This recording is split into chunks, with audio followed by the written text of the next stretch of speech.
Hi everybody, it's Andy, and welcome again to my office in Los Altos, California. I'm an attorney licensed to practice law in California as well as New York. In this video, I'm going to go over how California law treats security deposit deductions in residential landlord-tenant situations. Now, if you've seen any of my other landlord-tenant videos, you know that I give a four-part disclaimer at the very beginning. So I'm going to give that same disclaimer now. The first thing is that I'm going to be talking about residential landlord-tenant only. If you have a commercial landlord-tenant type of situation involving a business, an office, a warehouse, something like that, this video might apply to you, might not. There are a lot of similarities between commercial stuff and residential stuff in California, but there are some big differences as well. So you can watch this video, but I don't profess to know the details of commercial landlord-tenant law. So number two is that if you have a sort of unusual rental situation involving like a houseboat, a mobile home, something like that, this video may not apply to you either. It's possible that it might, but I just don't know that whether or not it does. This video is meant primarily for people who are renting brick and mortar types of structures. So for example, a house, a apartment, or something like that. That's what this video, or that's who these videos are kind of meant for. Number three is that if you have any sort of Section 8 or government assistance, anything like that, you need to check what the rules for security deposit deductions are in those situations. It is possible that what I'm about to say in this video might not apply directly to you because the rules for your program supersede them in some way. The rules for programs for government assistance are generally very complicated. I haven't checked, and it's going to be impossible for me to check every program out there. So the last thing is that if you have any sort of local rental ordinance, city ordinance, county law, anything like that, it is possible those requirements will apply in addition to what the state requires. So I guess if you live in a county or a city that does have that, you have to follow what the state says, and then you have to follow what the county or city says rather on top of it. So it's a two-part kind of deal for you.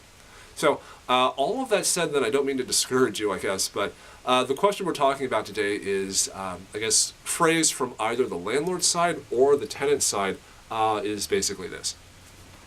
If you're a landlord, you might ask yourself, when my tenant moves out, what can I legally deduct from his or her security deposit?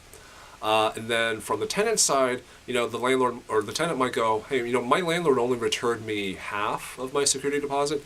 Is that correct? Should he or she have returned more to me, or did I make out and he didn't deduct for everything he could have, etc.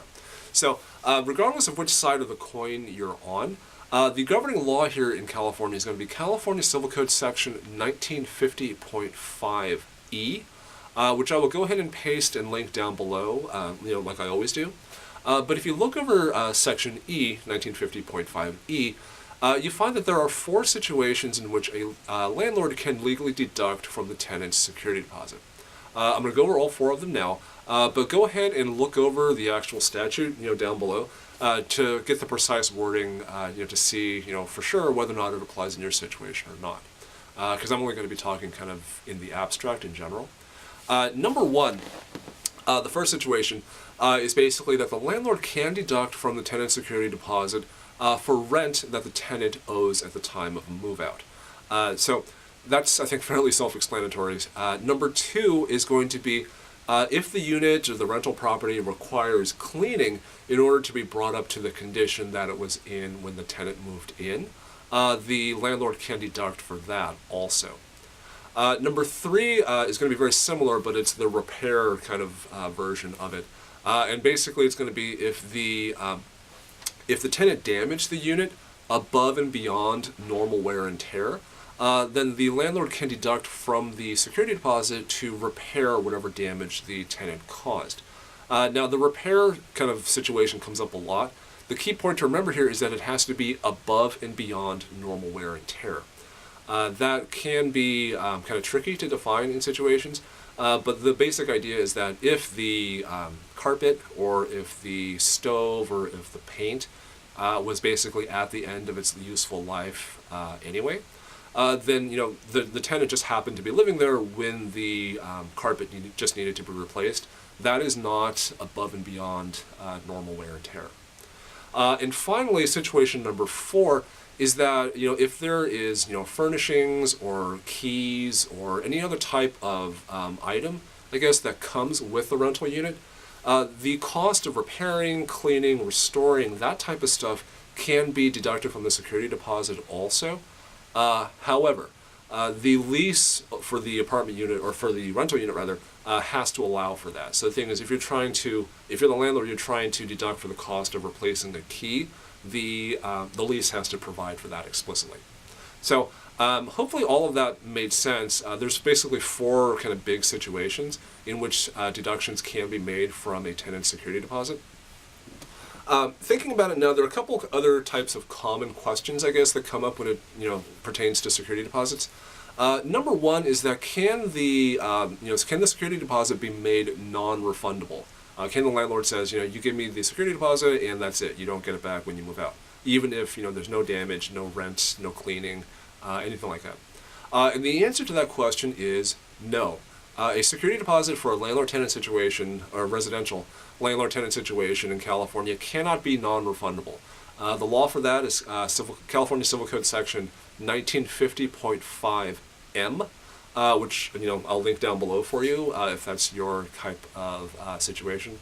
And another kind of common question is, when is the landlord supposed to return the security deposit to me? You might have heard 21 calendar days if you're the tenant. It is 21 calendar days. It is California Civil Code Section 1950.5G1 that says that. What else? I guess if the landlord does deduct stuff from the security deposit, the rules about what kind of documentation he or she needs to provide, receipts, all that type of stuff, basically that's going to be California Civil Code Section 1950.5G, and specifically subsections 2 through 6. 2 through 6, because there are so many, it's kind of hard to describe them all. So I'm going to refer you down to the description, where I've linked 1950.5G as well as 1950.5M. So hopefully all of that made sense. Security deposits are not terribly complicated to administer in California. You have to remember, deductions in 4 situations only cannot be made non-refundable, has to be returned within 21 days, and there are specific rules for itemization. Yeah. So hopefully all that helped. Go ahead and take a look at the statutes that I've linked down below. Share this video, subscribe, comment, like, etc. And I will talk to you guys next time. Thanks.